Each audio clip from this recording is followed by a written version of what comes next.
Hadi Tat Sat. Welcome to the fundamentals of meditation. The yogis understood the mind, body, organism is a very complex organism. Whenever you meet a person or an animal or a plant, it's very complex. So the yogis try to explore that part of the body which we don't normally see with the eyes. We call it the subtle body. The subtle body is made up of the mind, the intelligence, and the ego.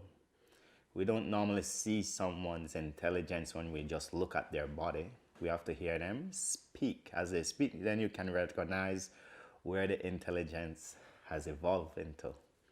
And similarly, we don't see the mind. Like if I was to send a thought through my mind right now, you probably didn't see it. Now, that doesn't mean I don't have a mind. You just didn't see it. So that subtle part of us, the yogis, they spent a lot of time to figure out. And the yogis, they came to the conclusion that the mind is a neutral element.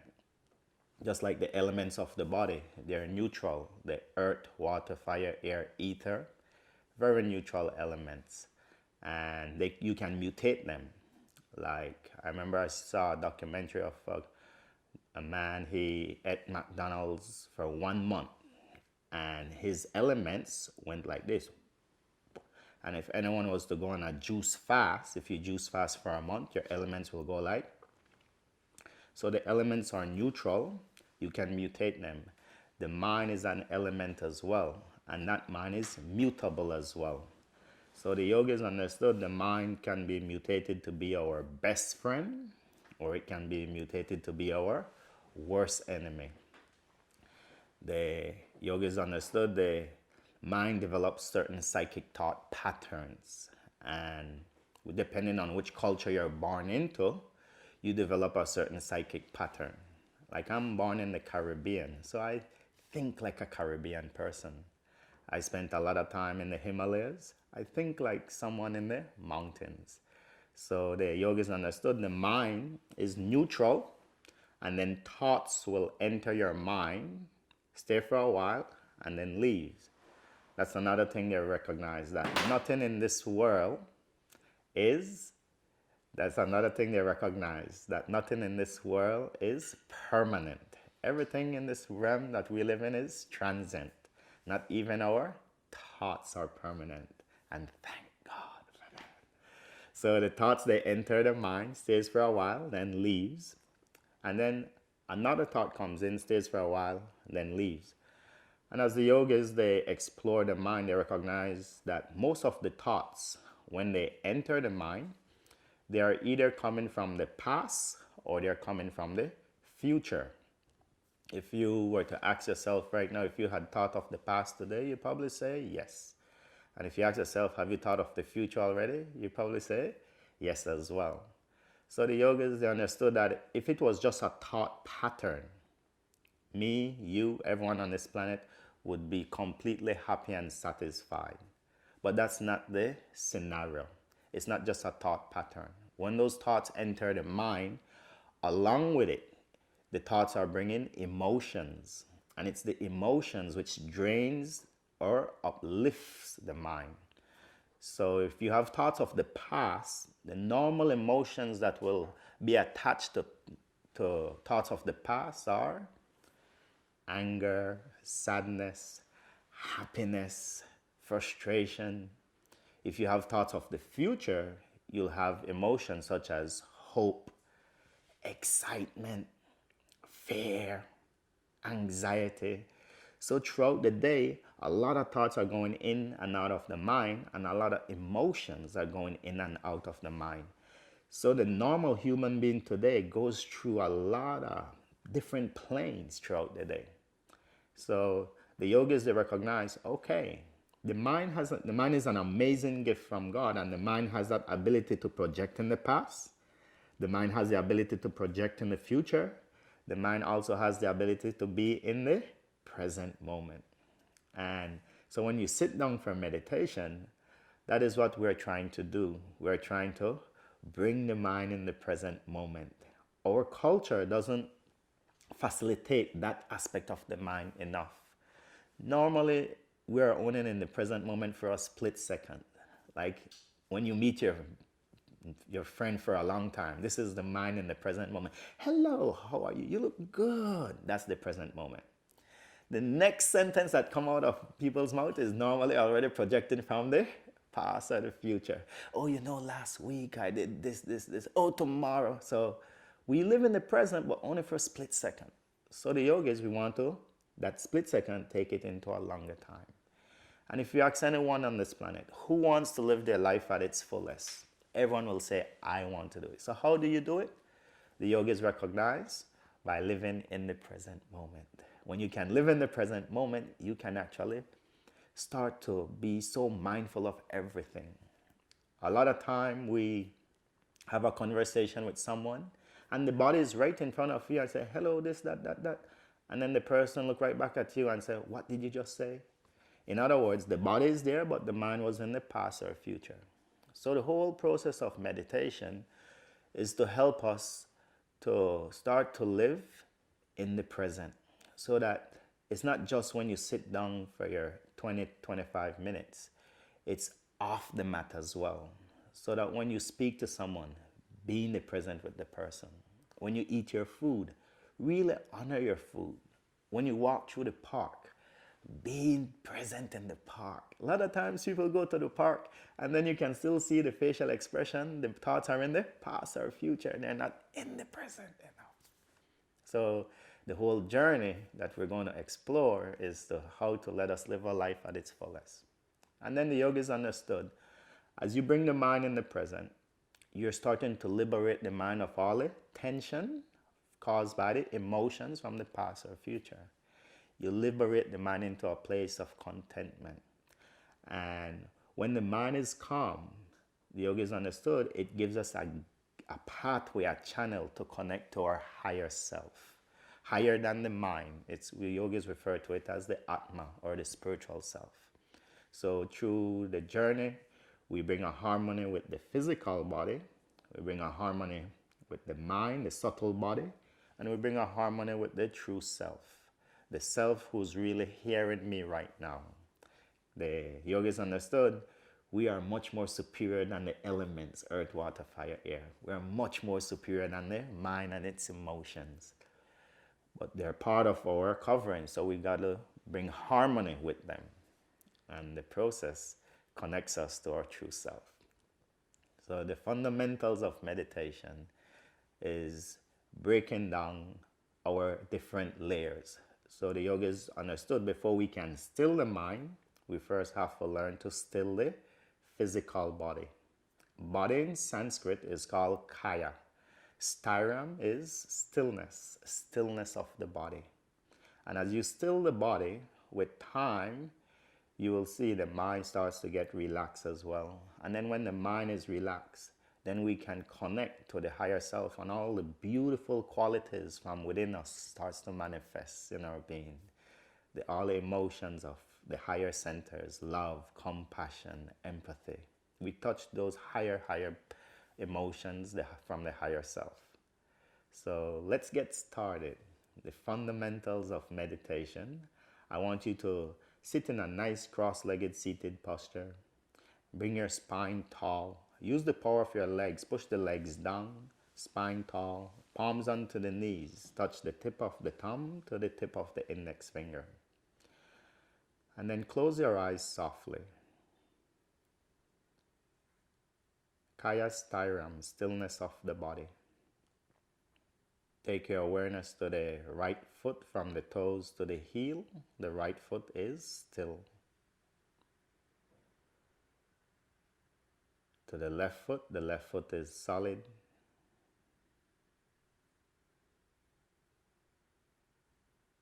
To the entire right leg, from the toes, passing the calf, the knee, the thigh, to the right hip girdle. The entire right leg is immovable.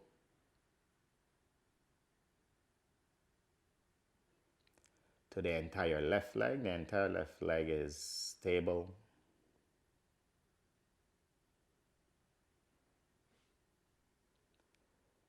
Take your awareness to the pelvic floor, the glutes, the lower back, the front of the pelvis. The entire pelvic floor is cemented.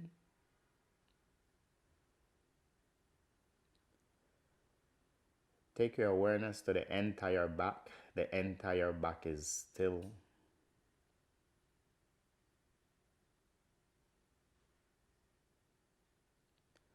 Take your awareness to the right hand from the fingertips to the wrist. The right hand is rigid. To the left hand is steady.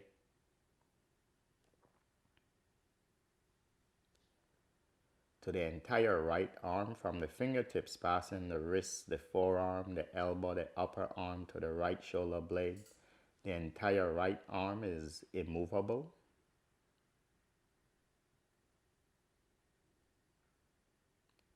To the entire left arm from the left fingertips to the left shoulder blade, the entire left arm is steady.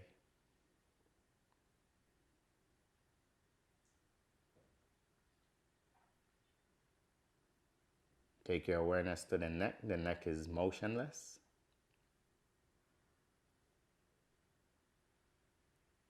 To the head is completely still.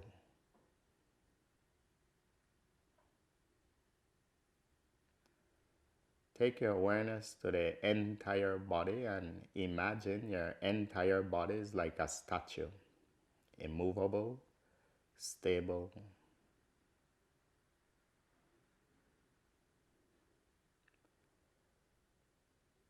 The conscious part of the mind is not used to the physical body being still like this. So naturally, thoughts will enter your mind that will urge you to scratch, move, wiggle a bit. But let's try and transcend the urges of the mind. With your eyelids closed, I want you to gaze into the center of the eyebrows. The yogis refer to it as the Chidaakash, the mind space. And as you gaze there, I want you to mentally repeat 3 times, I will remain completely still for the next 10 minutes.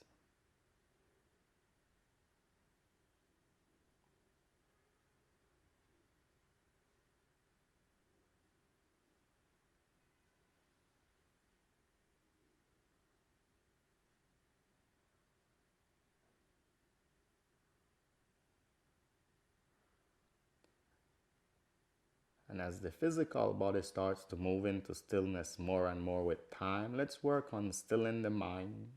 Initially, the yogis attach the mind to the breath to bring the mind in the present moment. Because each and every one of us, we're not breathing tomorrow, we're not breathing yesterday, we're breathing now. Liberating the mind in the present moment. I want you to focus your mind on the breath at the entrance of the nostrils. Try not to control the breath, just witness it moving in and out.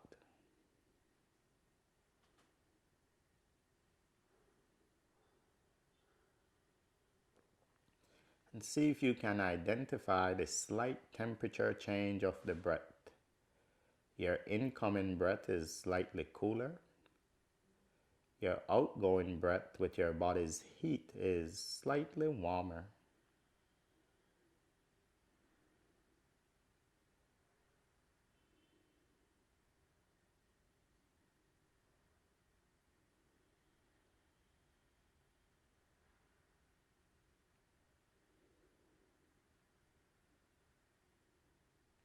Now I want you to focus your mind on the breath in the rib cage. Try not to alter the movement of the rib cage, just witness it. As you inhale, the rib cage will naturally make a small movement up and out. As you exhale, the rib cage will naturally make a small movement in and down. And this small movement has been taking place ever since you came out of your mother's womb up to this present moment. Mindfully breathe. Mindfully keep the mind on the breath in the rib cage now.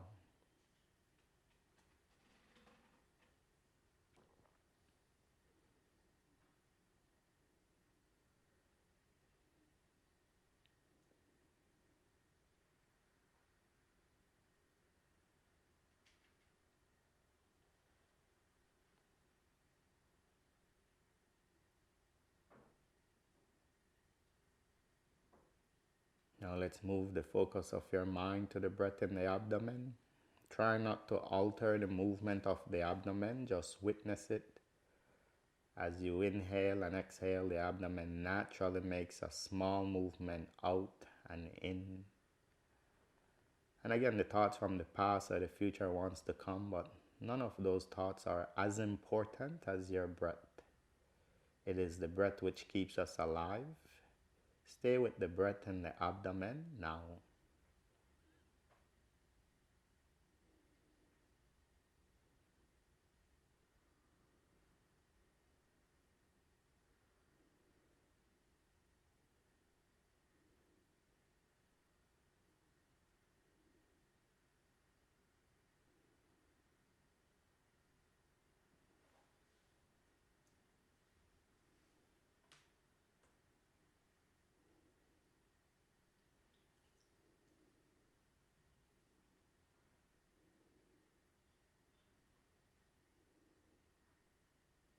Now let's bring your gaze back to the breath at the entrance of the nostrils.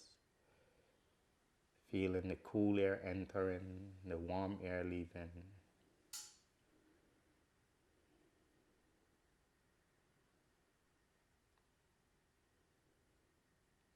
And then gazing into the center of the eyebrows with the eyelids closed, the chittakash.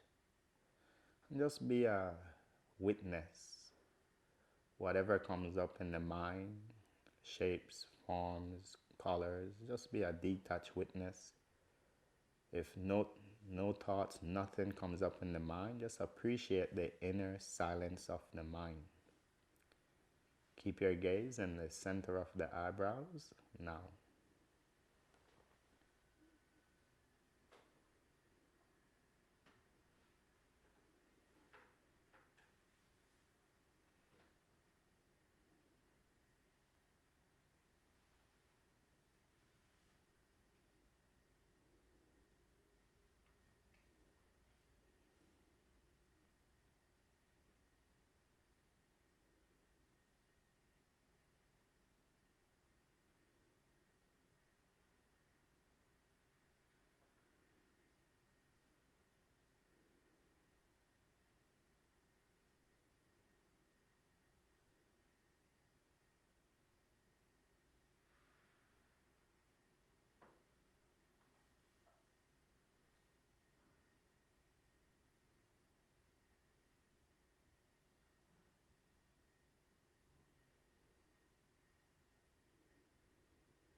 Very good.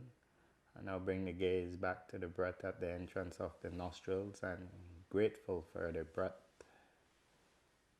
This magnificent breath which has been your constant companion ever since you came out of your mother's womb up to this present moment. Each and every breath is important. I want you to mentally repeat 3 times. All my activities of the day, I perform them mindfully of my breath.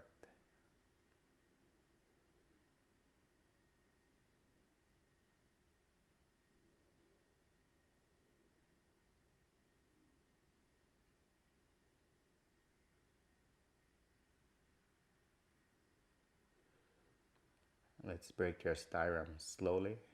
Become aware of any external noises. Move the fingers one by one slowly.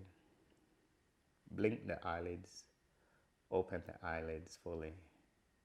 You need to stretch the legs out. Stretch the legs out now. Wiggle the ankles, the knees. And then cross them back and bring the palms to the heart. Close the eyes softly. And chant the Om mantra together once.